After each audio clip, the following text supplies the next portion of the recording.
Salve, galerinha! Mais uma vez, novamente, Braulio Coelho aqui com mais uma dica de leitura para vocês. Fiquem atentos aí, né? Hoje a minha indicação vai ser destinada a uma classificação indicativa, né? Um público bem específico, que é o público que já tem ali seus 14 anos de idade, né? Porque trata-se de uma leitura um pouco mais complexa, né? Assim, a escrita, né? A maneira como o autor escreveu, né?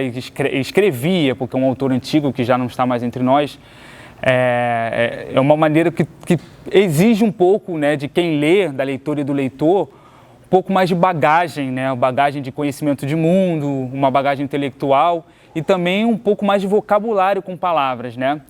Porque normalmente, quando você pega algo para ler e essa coisa foi escrita há 100 anos, né, o português tinha ali uma palavrinha ou outra, né, uma construção ali, que é bem diferente do que a gente hoje, como a gente se comunica, né, como a gente está acostumado aí a ver a nossa língua, né, sendo utilizada.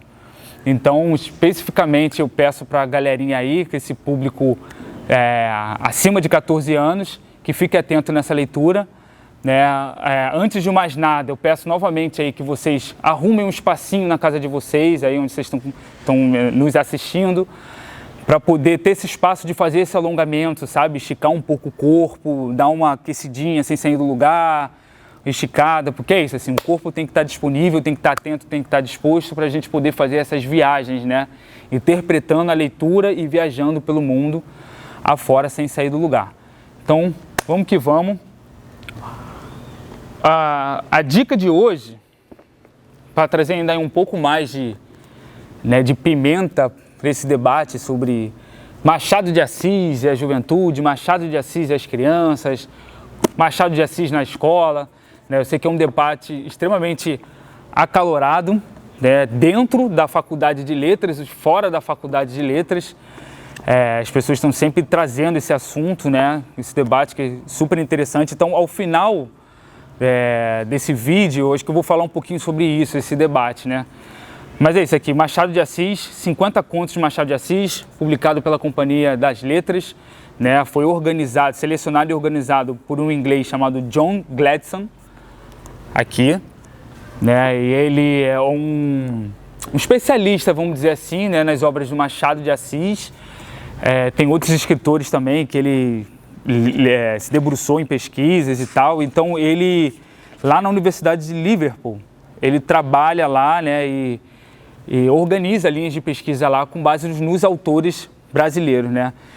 Carlos Drummond de Andrade, Milton Ratum também, são alguns dos escritores nacionais que ele trabalha lá na pesquisa dele na faculdade.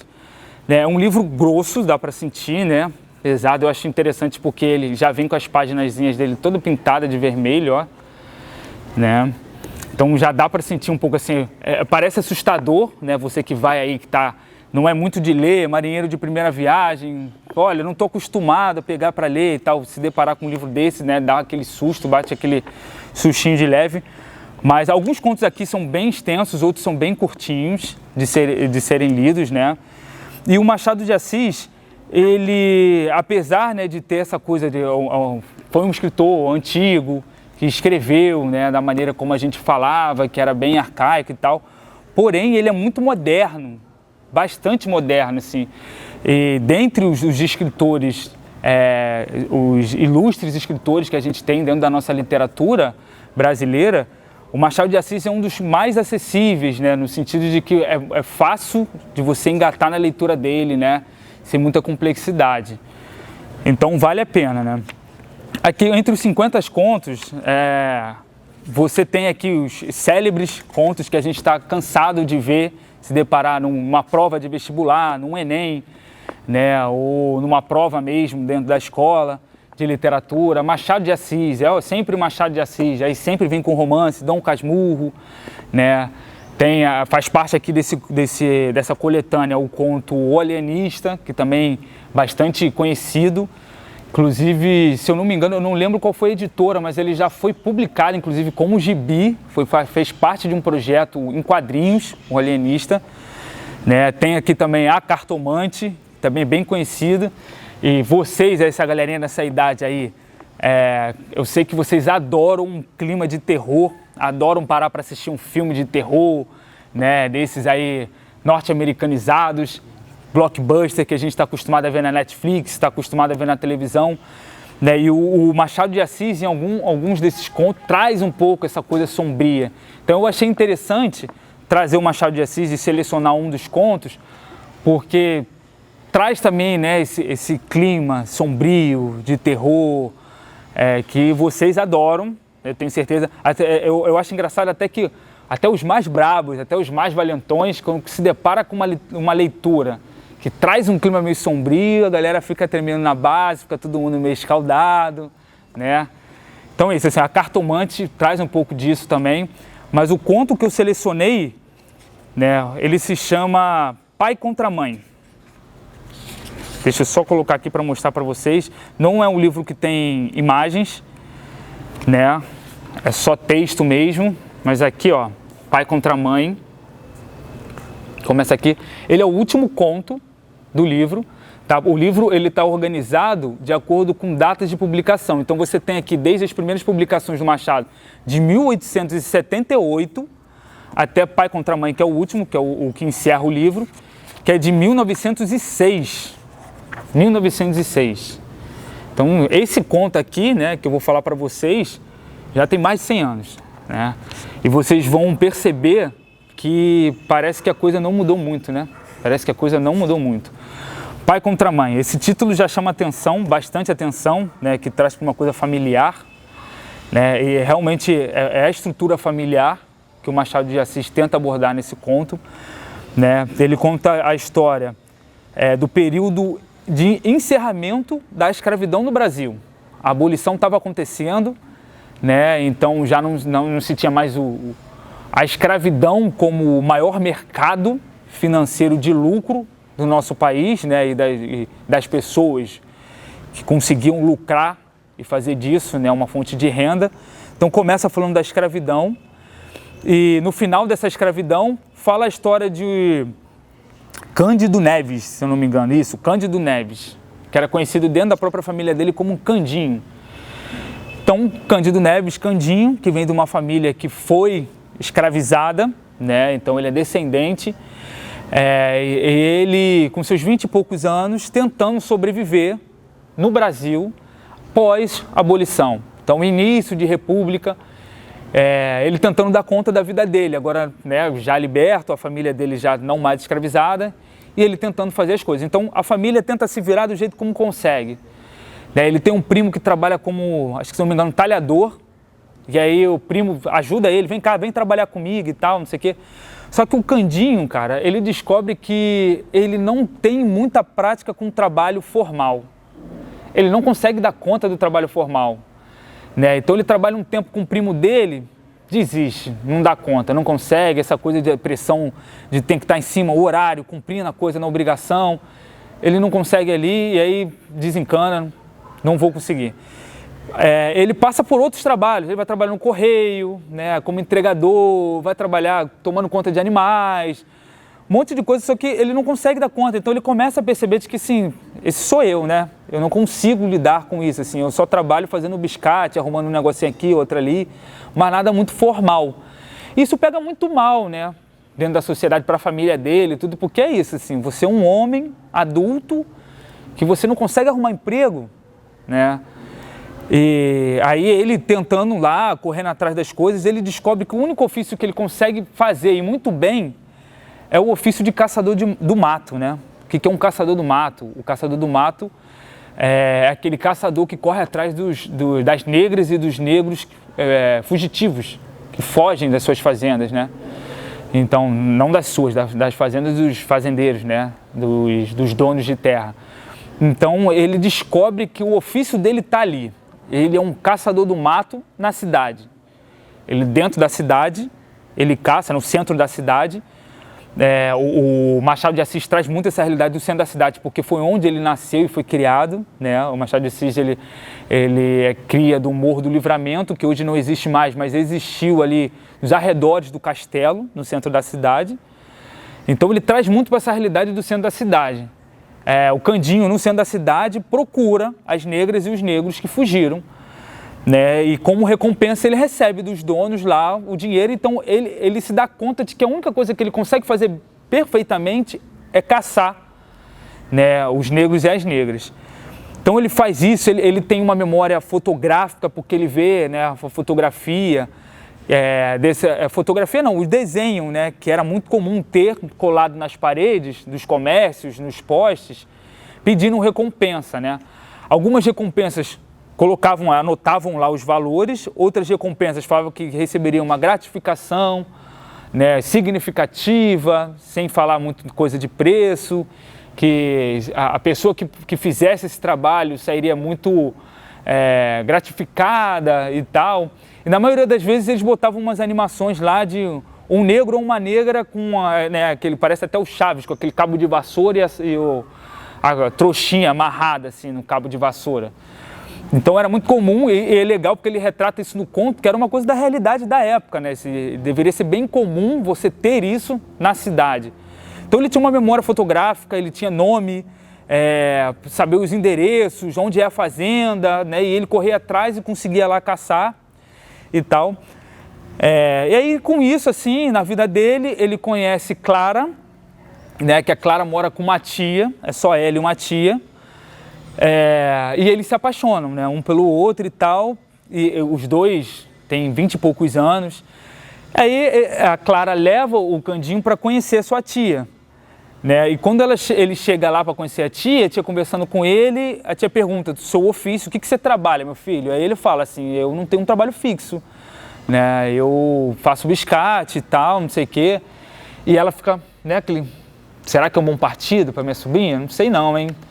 E fica meio receosa, tal, gosta dele, é um bom rapaz, mas, pô, não trabalha, né? Um homem nessa idade, não trabalhar, fica essa coisa de biscate, né? Assim, aceita a contragosto o relacionamento deles, eles se casam, ela até ajuda no casamento, né? Assim, a família se reúne, é uma grande cerimônia, até porque faz parte também dessa cultura, dessa tradição, né, que é bem presente no feminino, né, o casamento, o valor do casamento, né, então a tia, de um modo, deseja isso para a sobrinha, então ela espera que a sobrinha se case, né, mas faz o casamento acontece do melhor jeito possível, mas constantemente, durante a cerimônia, ela fica no pé do Candinho falando assim, ó, tu vê lá, hein, tá arrumando isso, vamos ser nós três agora, vamos morar 3 pessoas juntas, e assim, tem que dar conta, tem que correr atrás de trabalho, né? E aí ele fica extremamente frustrado, né?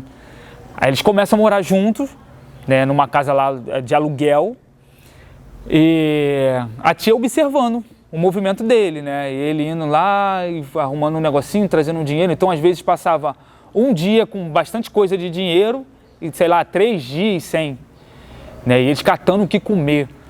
Daí um dia a tia da Clara, né, briga com ela e ele escuta que ela tá achando ruim, falando, você casou com um cara que o cara não tem trabalho fixo e não dá garantia de nada para você.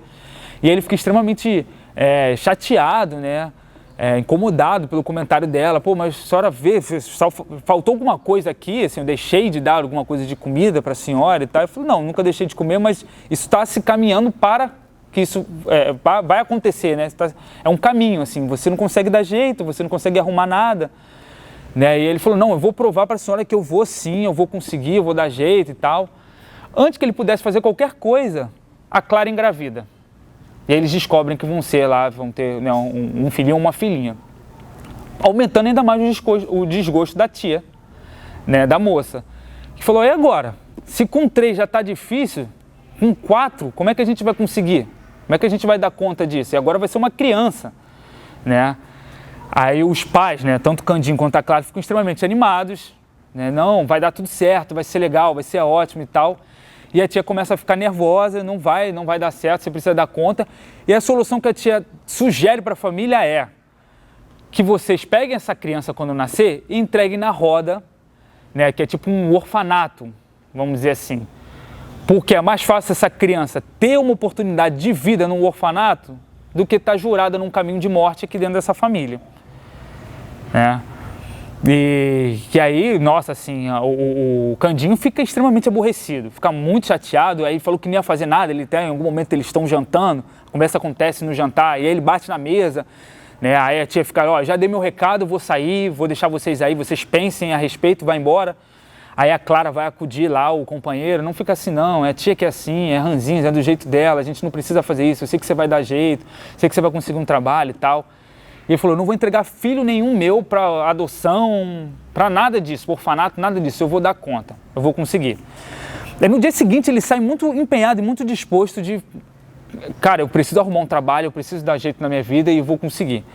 Né? No meio do caminho, andando pelas ruas do centro, ele vê mais um cartaz, né, de uma negra que era fugitiva, né? E a recompensa, estava lá o valor e tudo, o nome da fazenda, do fazendeiro e tal. Ele arranca o papel da parede, para numa farmácia que está próxima dele, de onde está colado o negócio, e pergunta para o farmacêutico assim, você conhece, você já viu essa pessoa passar aqui em algum momento e tal? E aí o farmacêutico falou, olha, sim, eu já vi ela circulando por aqui, descer na rua e tal, não sei o quê, mas eu não faço a mínima ideia de onde essa pessoa se esconde, se mora, né? Aí ele agradece, o Candinho agradece, falou, pô, já foi um grande ajuda e tal, guarda o papelzinho com ele e segue o rumo dele, o papelzinho. Então ele começa a tentar caçar essa negra fugitiva e não consegue, os dias vão passando, conforme vai chegando o momento da criança nascer, né, vai ficando o clima familiar lá da tia, da companheira dele e ele vai aumentando, né, até que essa criança nasce. Aí a tia fala assim, ó, dê para mim que eu vou levar ela para doação. E assim, vocês não têm condições, nada. Não, a gente tem condições, a gente vai ter e tal. Na mesma noite, bate na porta um senhor de poucas palavras. Esse senhor, né, é recebido, que eles percebem, caramba, é o inquilino, não, o proprietário aqui da nossa casa alugada. E ele veio cobrar um aluguel que já estava atrasadíssimo, né? Aí eles ficam sem jeito, poxa, a gente vai te pagar. O cara não quer nem se sentar, assim, extremamente grosseiro. Ele começa a observar na casa para ver o que tem de mobília para ele penhorar, vê que não tem nada de muito valor. E aí ele fala assim, ó, em 3 dias, se vocês não me pagarem o que vocês devem, tchau, vai todo mundo para a rua. Né? Aí, nesses 3 dias, o Cândido Neves, né, o Candinho, corre atrás de um trabalho, tenta correr atrás de um trabalho, e a tia da Clara vai até uma pessoa conhecida da família e pede abrigo. Um quarto, né, alguma coisa assim, para eles poderem ficar com a criança, né? E ela já na intenção assim, vai ser até o momento de a criança sair, que eu vou levar a criança para a roda, e a gente não vai ter mais criança e assim, ele precisa dar um jeito na vida dele, né? Aí, 3 dias depois, não arrumam dinheiro, os 4 com a criança vão morar na casa dessa conhecida da tia, né? Chegando lá, a tia fala, cara, assim, não tem jeito, assim, ou você leva ou eu levo, né? E aí, sim, aquela tristeza, a família fica numa tristeza, o Candinho no dia seguinte carrega, é um filho, é um menino, carrega o seu filho no braço, né? Então mostra assim, é uma cena até bem impactante, porque traz um pouco desse emocional, assim, você na leitura, né, acompanha os últimos passos ali do pai com a criança no colo, né, e ele fazendo de tudo para atrasar a ida dele. Então ele chega na rua lá de onde acontece, onde vai ser o estabelecimento que vai receber a criança, né, e ele começa a andar devagar para poder encurtar o passo. Só que a rua pequena, né, até o próprio narrador aqui diz assim, a rua não tem uma vida longa, então ela vai terminar um dia e um dia você vai chegar lá e você vai ter que entregar essa criança lá. Só que antes dele completar o percurso, ele avista a negra fugitiva andando. E aí ele fica doido com a criança no colo. Qual é a solução dele? Ele entrega o filho dele na mão do farmacêutico, que deu lá as informações para ele. O farmacêutico recebe a criança, surpreso, sem entender nada, e falou assim, segura para mim, por favor, que eu preciso resolver um assunto, eu já volto aí para pegar meu filho. Não deixe nada acontecer com meu filho, que eu volto para buscá-lo. Né? Então ele deixa o filho com o farmacêutico e vai atrás da negra. Cara, essa cena, né, é a cena mais impactante que tem no livro. Né? Assim, Já avisando, né, que não é uma leitura muito fácil, porque chega um momento que é uma parte mais violenta, né, do conto. Então ele já chega encontrando a negra, amarra ela, né, derruba ela no chão e ela começa a gritar. Ela no início acha até que é um conhecido, mas quando vira a cara, né, que se depara com ele já dando porrada nela, já amarrando ela, começa uma gritaria. Isso acontece no meio da rua do centro da cidade. As pessoas que passam pela rua no centro da cidade, no comércio, não fazem nada, né? Assistem, porque isso era uma coisa comum de acontecer. Os capitães do mato pegarem lá os fugitivos e ninguém se meter, né? Então fica todo mundo observando aquela cena. A negra começa a falar: não me leve de volta, não me leve de volta, eu tô grávida, vai nascer um filho. E aí o Candinho diz para ela e fala assim: quem mandou você meter uma criança no mundo? Isso não é problema meu, né? Termina o conto ele levando a negra lá pro fazendeiro. Ela fica tão mexida, tão nervosa, né, que também é agredida por ele, o terror psicológico, que quando ele entrega a fugitiva lá pro fazendeiro, o fazendeiro abre a porta, ele empurra ela, que ela cai no chão. O fazendeiro, a primeira coisa que fala foi assim: é ela mesma, muito obrigado, calma aí que eu vou te pagar e tal. E o Candinho, a última cena que o Candinho vê da negra no chão é ela toda ensanguentada, porque teve um aborto instantâneo lá, né? Acabou, no meio da violência toda, ela acabou perdendo o filho, a criança que estava na barriga dela, né? E aí termina o conto dessa maneira, ele voltando para a farmácia, pegando o filho dele, feliz da vida que tinha conseguido arrumar um dinheiro e que não precisaria entregar o filho para doação.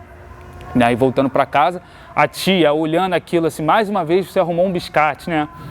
Mas tudo bem, é isso, é a vida. E aí ela meio que releva e tal, então termina, né, meio que tipo nessa imagem que a gente está acostumado da família, Clebão, margarina, todo mundo junto e tal, né? E é bem complexo porque você assim, nota-se que é um negro tentando sobreviver na cidade, né, e arrumando seu jeito de sobreviver, de cuidar da sua própria família, de cuidar dos seus filhos, né?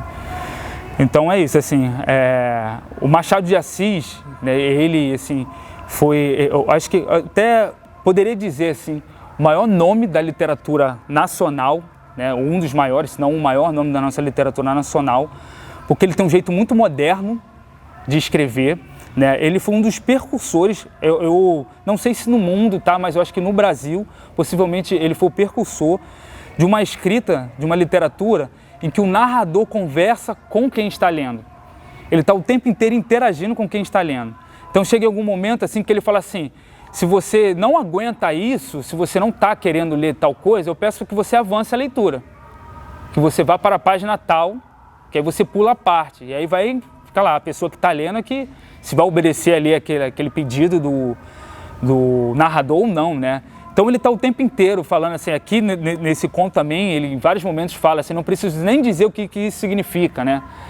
Então ele está o tempo inteiro conversando. Eu achei muito legal porque me fez muito lembrar de um filme nacional, né? Que o filme também tem uma classificação indicativa de 14 anos, que é um filme chamado Quanto Vale ou É por Quilo, que também tem uma abordagem bem pesada, né? Assim, que traz para esse campo mesmo social, né? E fala da escravidão. E o filme fala assim da escravidão, como acontecia antes da abolição e a escravidão hoje, né? Porque a abolição aconteceu, mas você consegue ver que a escravidão ela passou por uma roupagem, né? Teve ali, mudou uma coisinha ou outra, mas acaba acontecendo hoje em dia de outro modo, com uma roupa totalmente diferente do que era antigamente, né? Então, já no início do conto, quando eu li o primeiro parágrafo do conto, parece que o diretor lá, quem escreveu, o roteirista que escreveu o Quanto Vale por Quilo, parece que ele utilizou o conto do Machado de Assis para poder fazer, né? E aí aparece no início a coisa das máscaras de tortura, os acessórios, os aparelhos de tortura, né? E o Machado de Assis diz assim que com uma coisa assim que era muito comum você ver esses aparelhos na rua. Era bem comum. Inclusive quando você estava vendendo uma escrava ou um escravo, se eles estivessem usando um aparelho desse, né, de domínio, caiu o preço dele, porque já mostrava que ele era indisciplinado, né? Então se você te via lá um escravo com um aparelho que você prende no pescoço, com uma corrente na mão, era sinal de que ele era indisciplinado, então ele não estava valendo o que ele deveria valer, né? Então me fez lembrar bastante desse filme, assim, que eu super indico, né? Vale a pena. E é isso, assim, cara, fala da escravidão. É um dos poucos contos que eu tive contato também com a obra de Machado de Assis, que expõe literalmente essa situação, né? O período da República, que era um período que era para ser, na época, extremamente inovador, renovador, né? Com melhorias, com avanços. Só que, na verdade, o que se avançou foi novas maneiras de lidar, né? Com essa situação da escravidão. Porque, afinal de contas, é isso, né? O negro e a negra não era mais escravo, estava ali, né, liberto da sua condição de escravidão, mas em compensação eles estavam reféns e escravos da própria sociedade que não dava oportunidade para eles, né? Imagina, uma pessoa que passou ali com seus familiares, sua família, numa condição de não ter nada, né? Quando essa família vem para o mundo, o que eles levam de herança, né? O que eles levam de bagagem? Então, o Candinho, né, o Cândido Neves, ele representa ali naquele período um negro liberto, mas que estava refém, assim, de que não conseguia trabalho, não conseguia oportunidade nenhuma.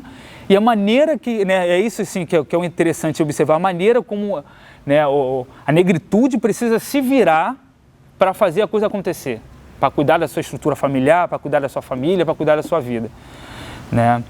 E é isso, assim, não é um dos melhores caminhos, né? No caso aqui do Candinho, ele virou um capitão do mato, né? Hoje em dia você vê outros caminhos também de violência, né? Você vai roubar, vai matar, vai traficar, vai fazer um monte de coisa aí que, né, não é um caminho, não é o caminho, né, feliz, não é um caminho feliz, moral, mas que as pessoas precisam para poder ganhar a vida, né? Eu não estou querendo aqui defender nada disso, tá, gente? Sem querer me odiar, sem querer me cancelar, nem nada disso. É só para a gente poder refletir sobre isso, né? De que até hoje a gente ainda tenta digerir algo que foi alimentado em nós desde a época da escravidão e que a gente precisa conviver, mas não convive direito, a coisa ali é mal resolvida, né? Então é isso, tá aqui Machado de Assis. Sobre o debate acalorado sobre Machado de Assis, de que deve ou não deve aparecer nas escolas, porque isso, a escola fica em cima dele sempre, é um cânone marcado. Eu acho que assim, cara, literatura, você tem um modo de escrever literatura bem complexo, né? E você tem um modo de escrever literatura que é bem fácil, é bem tranquilo de pegar, né? Então, eu acho que o Machado de Assis, ele não é dos mais complexos, mas também não é uma leitura tão fácil, uma coisa tão, né, parece que você está ouvindo uma conversa, né, tanto assim, acho que até por conta também do período histórico dele, né, mas é uma pessoa que escreveu muita coisa e contribuiu muito, foi uma pessoa que contribuiu muito para a nossa literatura, né, e tem um valor incrível a literatura dele. Acho que vale a pena, assim, desde novo, você ter oportunidade de se abrir, né? Você pode não conseguir pegar aqui o livro dele, mas como eu indiquei, tem um gibi que fala do conto alienista. Pega lá o gibi, vai lá dar uma lida no gibi, né? Que tem a coisa da animação, né? Tem séries que mostram coisas dele, né?